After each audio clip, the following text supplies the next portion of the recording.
Welcome to Bite at a Time Books, where we read you your favorite classics one bite at a time.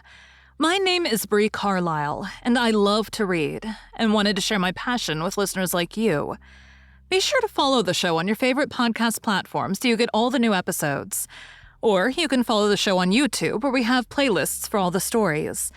You can find us on all the social medias, at Bite at a Time Books, or on our website, biteatatimebooks.com, where you can also sign up for our newsletter for more information on what we're reading and what's coming next for the podcasts.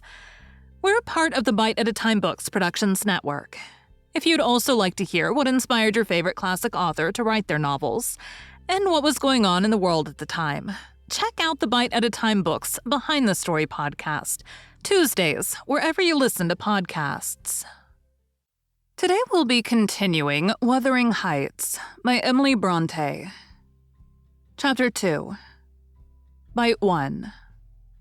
Yesterday afternoon set in misty and cold. I had half a mind to spend it by my study fire, instead of wading through heath and mud to Wuthering Heights. On coming up from dinner, however, N.B., I dined between 12 and 1 o'clock. The housekeeper, a matronly lady, taken as a fixture along the house, could not, or would not, comprehend my request that I might be served at 5. On mounting the stairs with this lazy intention and stepping into the room, I saw a servant girl on her knees, surrounded by brushes and coal scuttles, and raising an infernal dust as she extinguished the flames with heaps of cinders. This spectacle drove me back immediately. I took my hat, and after a 4 miles walk, arrived at Heathcliff's garden gate, just in time to escape the first feathery flakes of a snow shower. On that bleak hilltop, the earth was hard with a black frost, and the air made me shiver through every limb. Being unable to remove the chain, I jumped over, and running up the flagged causeway, bordered with straggling gooseberry bushes, knocked vainly for admittance, till my knuckles tingled and the dogs howled. Wretched inmates, I ejaculated mentally.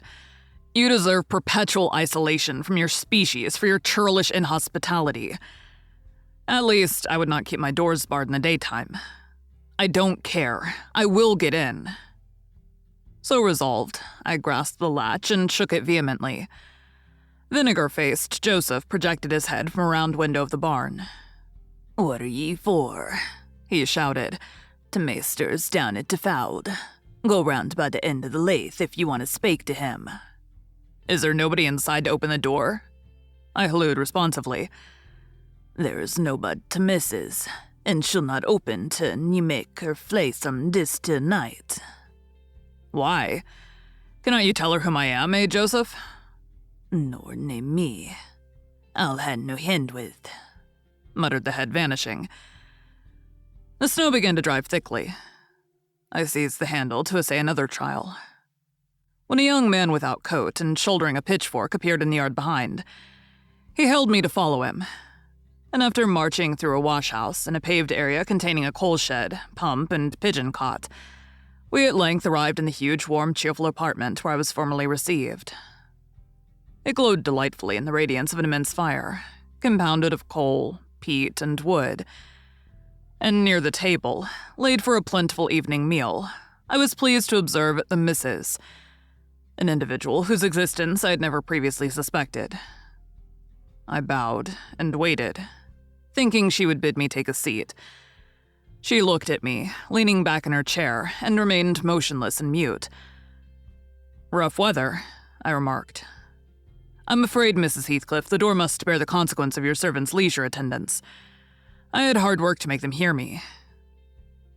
She never opened her mouth. I stared. She stared also. At any rate, she kept her eyes on me in a cool, regardless manner, exceedingly embarrassing and disagreeable.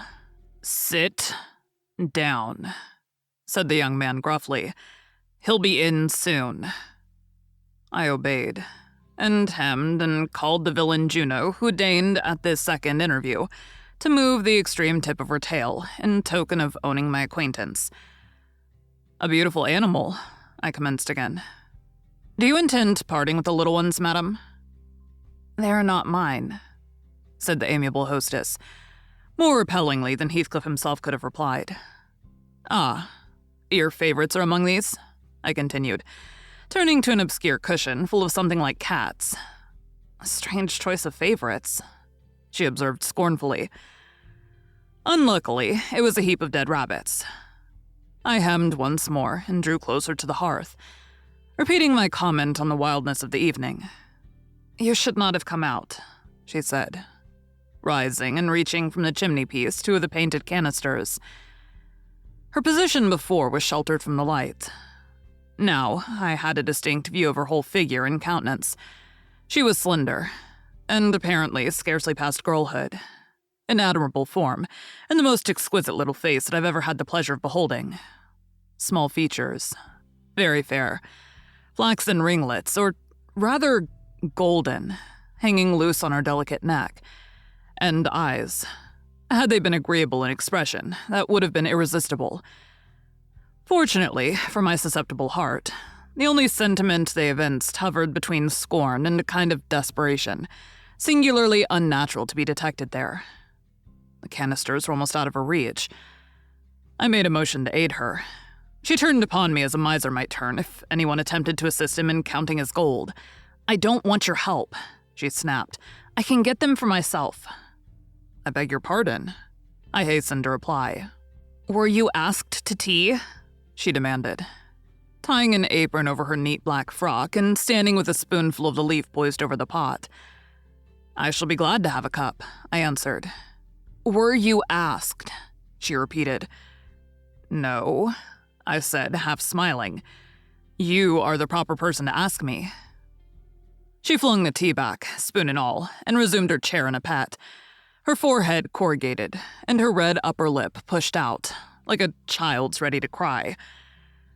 Meanwhile, the young man had slung onto his person a decidedly shabby upper garment, and directing himself before the blaze, looked down on me from the corner of his eyes, for all the world as if there were some mortal feud unavenged between us.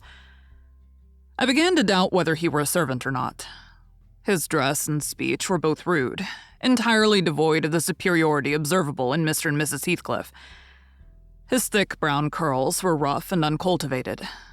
His whiskers encroached bearishly over his cheeks, and his hands were embrowned, like those of a common laborer. Still, his bearing was free, almost haughty, and he showed none of a domestic's assiduity in attending on the lady of the house. In the absence of clear proofs of his condition, I deemed it best to abstain from noticing his curious conduct. And 5 minutes afterwards, the entrance of Heathcliff relieved me in some measure from my uncomfortable state.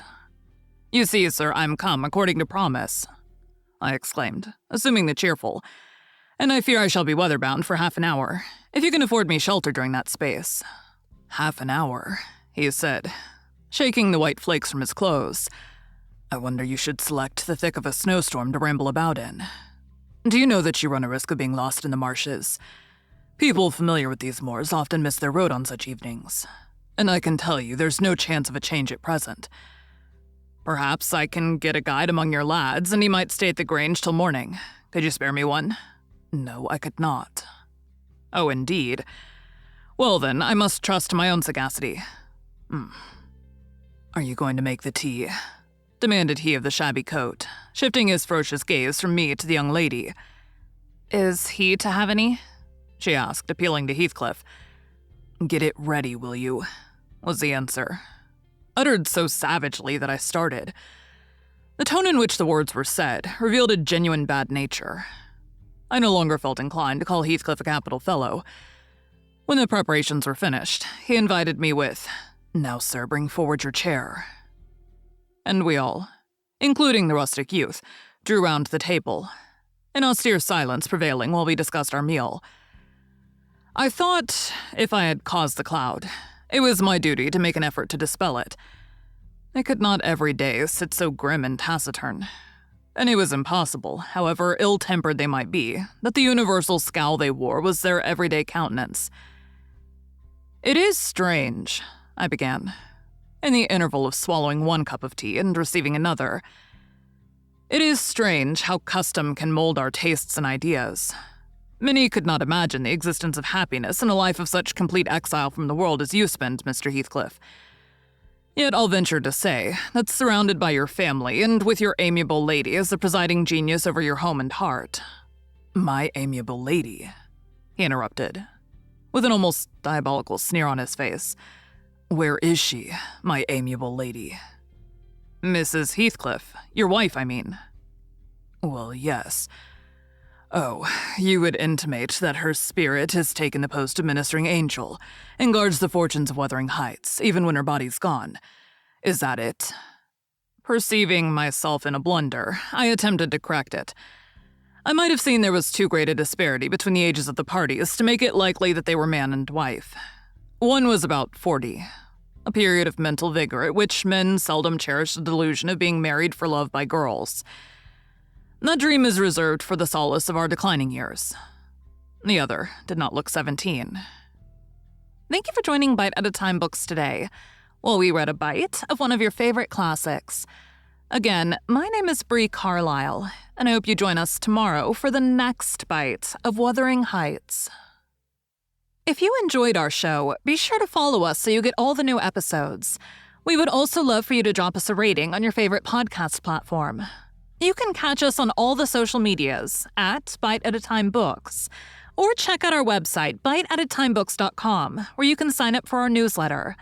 Our show is part of the Bite at a Time Books Productions Network. If you would also like to hear about the authors who write the books we read on the show, check out the Bite at a Time Books Behind the Story podcast, wherever you listen to podcasts, or on biteatatimebooksbehindthestory.com.